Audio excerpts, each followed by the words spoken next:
Hoş gördük. Mərhəmətli və rəhimli olan Allahın adı ilə başlayıram. Bugünkü mövzumuz İslam dinində ən böyük günahlardan biri olan küfür diyarından hicrət etməmək və yaxud da belə bir diyara hicrət etməkdir.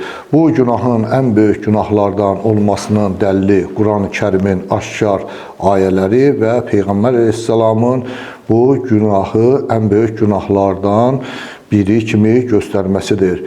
Bu günah hicrətlə bağlıdır. Hicrət ərəb sözüdür və insanın bir şeyi həm fiziki, həm də mənəvi cəhətdən bir şeydən uzaqlaşması və onu tərk etməsi deməkdir.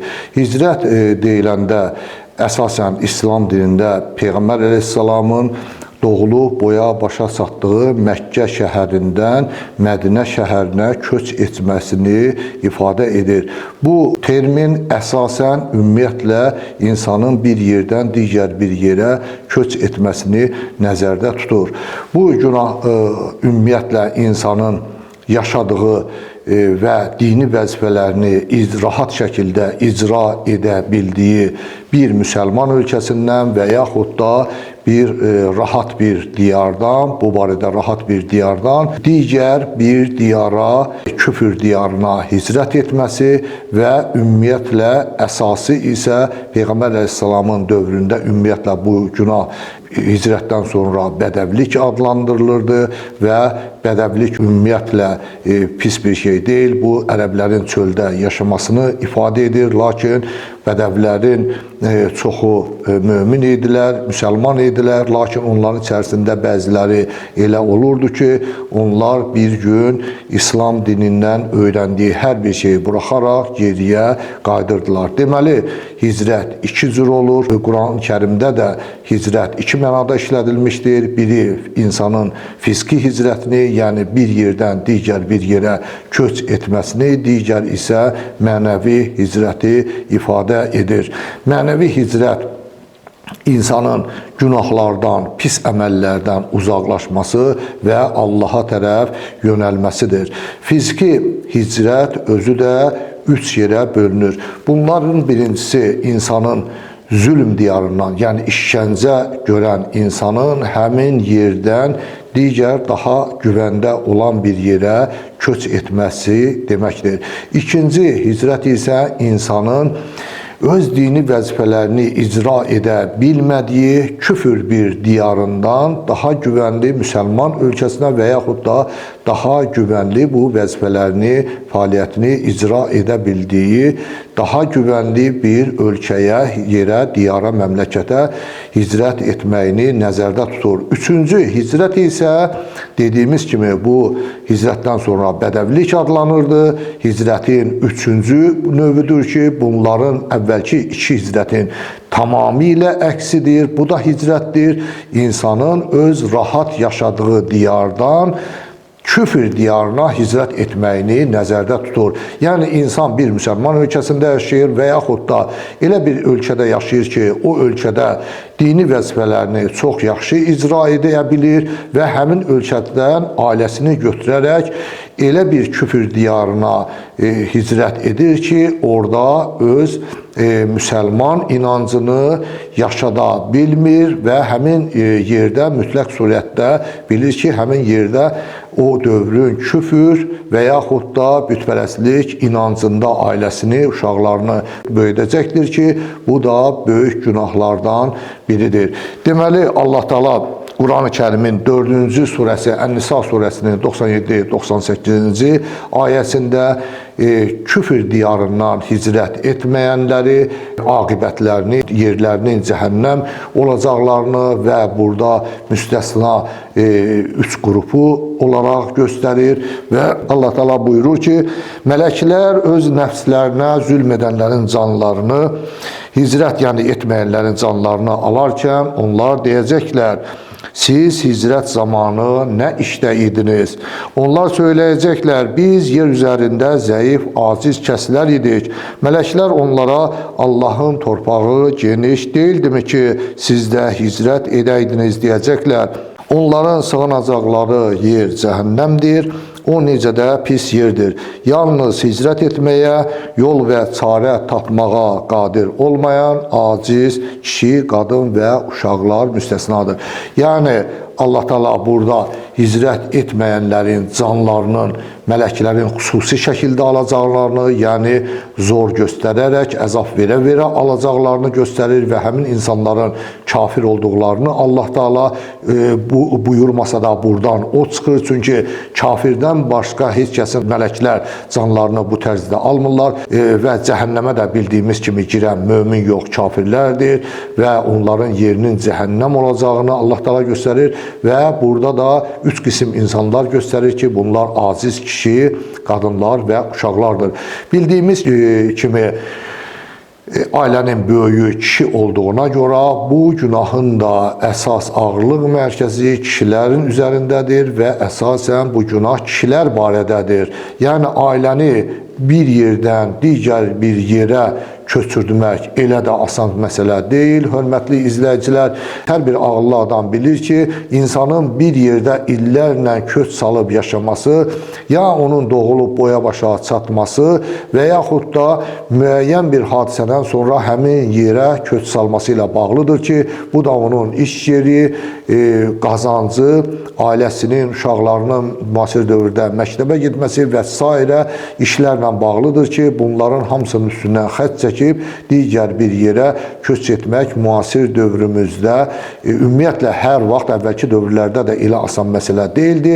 Lakin burada çox incə bir məqam var ki, hörmətli dinləyicilər, biz bildirməliyik ki, bu günah ümumiyyətlə Peyğəmbər əleyhissalamın dövründən 90% vəziyyət dəyişilmişdir. Müasir dövrdə demək olar ki, bəlkə 10% belə qalmamışdır bu günahın mənası. Yəni, çünki dünyanın artıq demək olar ki, 90%-dən çoxu müsəlmanlar üçün yaşamaq münbit şəraitə malikdir və müsəlmanlar orada öz inanclarını rahat şəkildə yaşaya bilirlər. Dünyanın demək olar ki, həm Avropada, həm Asiyada, həm Afrikada, həm Amerikada olsun və Avstraliyada olsun və insanlar, müsəlmanlar daha doğrusu öz inanclarını rahat şəkildə yaşayıb və fəaliyyətlərini davam etdirə bilirlər. Lakin az bir qism ölkələr var ki, həqiqətən də orada məsələn Çin kimi, Çində bildiyimiz kimi müsəlman uyğurlara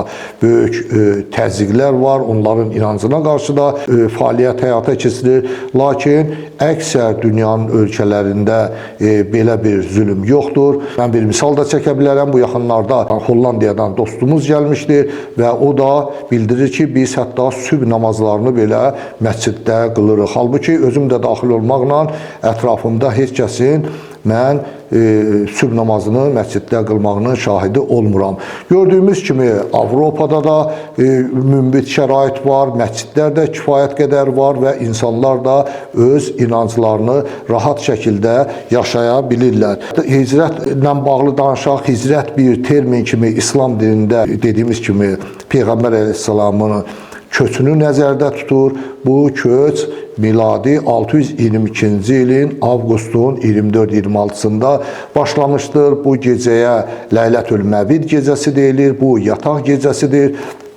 Bu Peyğəmbər əleyhissalamın Məkkə şəhərində doğulub boya başa çatdığı Məkkə şəhərində yaşaması artıq mümkünsüz hala gəlmişdi və müşriklər, Məkkə müşrikləri Peyğəmbəri öldürmək qərarına gəlmişlər və onlar hər bir tayfadan bir nəfər seçərək nizə və qılıncla silahlanaraq Peyğəmbəri öldürmək əmri almışlar və Allah Teala Peyğəmbəri bundan xəbərdar etmişdi və Peyğəmbər əleyhissalam öz yerində Həzrət Əli əleyhissalamı təklif edib yatırtmışdı və hətta cahiliyyət dövründə Peyğəmbər əleyhissalama Peyğəmbərlik verilməmişdən qabaq onun ləqəbi Əmin idi.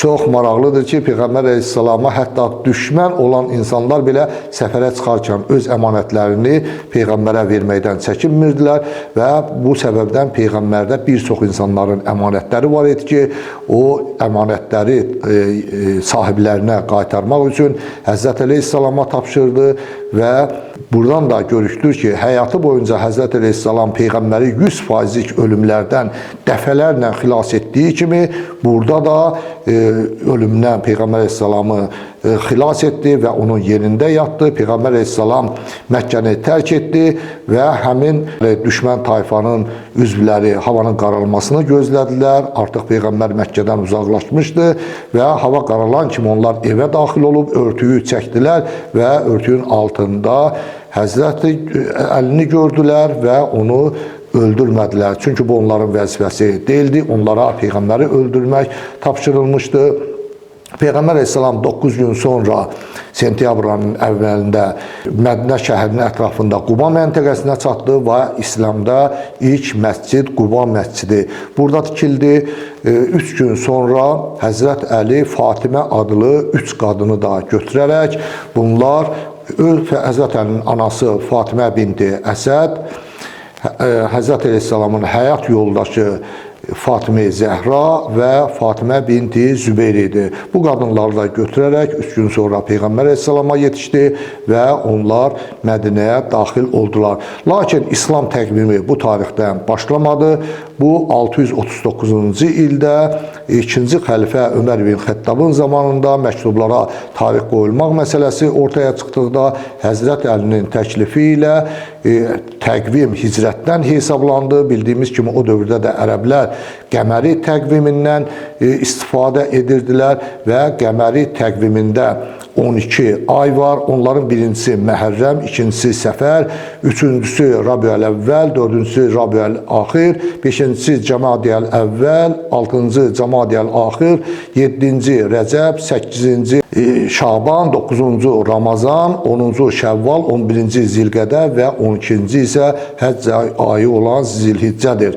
Bildiyimiz kimi Peyğəmbər əleyhissalam sentyabrın əvvəlində Rabiül Əvvəl ayında səfər etmişdi. Ona görə 2 ay 8 gün təqvim geriyə çəkilərək iyulun 23-dən 639-cu ilin iyulun 23-dən İslam təqvimi hicri təqvim olaraq bu ildən hesablanmağa başlandı. Deməli o dövrdən bu ay təqvimidir. Hicri qəməri ayın bir il ərzində 12 dəfə yerin ətrafında dövr etməsinə deyilir və hicrət özü isə əvvəldə də bildiyimiz kimi insanın bir yerdən digər bir yerə köç etməsini nəzərdə tutur ki, bu günah ümumiyyətlə dövrümüzdə az təsadüfi olunur və əsasən kişilərə aiddir. Lakin onun ikinci hissəsi mənəvi hicrətdir ki, hörmətli izləyicilər, insan ömrünün axırına qədər, ölənə qədər insan hicrət etməlidir. Biraz da bu hicrət barədə biz danışmalıyıq. Bildiyimiz kimi insanın yaşayışı, nə üçün yaşaması, ümumiyyətlə insanın bu dünyaya niyə gəlməsi, niyə yaşaması haqqında da məlumat verək. Çünki bu barədə bir çox fəlsəfələr vardır. Müasir dövrümüzdə də bizə bütpərəstlik inancından gələn bir ideologiya sırışdırmaqdadırlar və müxtəlif platformadan insan özü üçün yaşamalıdır, özünə dəyər verməlidir, özünə hörmət etməlidir. Əgər özünə dəyər vermirsə, ona heç kim dəyər verməyəcək kimi cəfəng fikirlər aşılanılır. Bunların əleyhinə olan İslam inancı isə, hörmətli izləyicilər, insanın yaşayışı da, ölümü də, gələcəyi də, bütün fəaliyyəti də Allah üçün olmalıdır və Quranda da Allah Teala bildirir ki, mən insanları və cinləri yalnız mənə ibadət etmək üçün yaratdım. Yəni, insanın sahibi Allahdır, onu yaradan Allahdır. Nə qədər də dünyaya gətirən valideynləri olsa da, onun üçün yer planetini yaradıb, onun ixtiyarına verən və ona saysız nemətlər yaradan Allahdır və insan öz sahibinə, onu yaradan hamisinə, bütün göyləri, yeri yoxdan var edən Allahın razılığını qazanmaq üçün yaşamalıdır. Lakin günümüzdə görürük ki, bəzi insanlar ümumiyyətlə deyirlər ki, mən ailəm üçün yaşayıram. Bu yalanların yalanıdır. Çünki həmin insanın əgər günlərin bir günü müəyyən səbəbdən əgər ailəsi olmasa, o insan intihar etməyəcək. Ola bilsin ki, 1-2 ildən sonra yeni bir ailə həyatı da qurub, uşaqlara da sahib ola bilər. Deməli, tamamilə bizim inanc, yəni İslam inancı insanın Allahın razılığını qazanmaqdan ötürü yaşaması, yəni Allah üçün yaşaması və qətiyyən özü üçün yaşamaması və yaxınlığında onun himayəsi altında olan insanların, yəni ailəsinin təmin olunması insanın vəzifəsidir, lakin yaşama səbəbi deyil, hörmətli izləyicilər. İnsanın yaşama səbəbi onu yaradanının razılığını qazanmaq üçün yaşamasıdır. Əksinə, biz indiki dövrdə biz bunun əksini görürük və insanın yaşaması üçün insanın özünə dəyər verməsi, insanın özünü hörmətləndirməsi və bu o deməkdir ki, bu insana özünü başqalarından üstün tutmaq, təkəbbür, insana yaxşı heç bir şey vəd eləmir və bu İslamın isə prinsipi qarşılıqlı surətdə insanın başqaları üçün, yəni başqalarına özünün insanın vəzifəsi var, ailəsi, onun ata-anası, valideynləri və insanın üstündə bir çox vəzifələr var ki, bu vəzifələri də onun üzərinə Allah qoymuşdur və Allahın bu vəzifələri yerinə yetirməklə insan Allahın razılığını qazanmış olur və qarşı tərəf də ona qarşı eyni münasibət göstərir.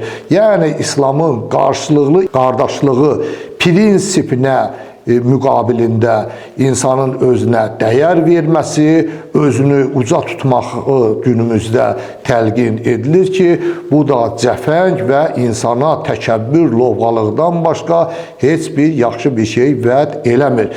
Və biz burada İslam inancını göstərdik və Allaha tərəf qayıdış, Allaha tərəf fiziki hicrət, mənəvi hicrət, fiziki hicrət real dövrümüzdə olmasa da, lakin Allaha qarşı mənəvi hicrət Allahın əmridir. Bu pis işlərdən və pis əməllərdən uzaqlaşmaq deməkdir və hörmətli izləyicilər, mən hər bir kəsə Allaha tərəf yönəlməyi və onun yaradanına tərəf üz tutmağı arzu edirəm. Əssalamu aleykum və rəhmətullahi və bərəkatuhu.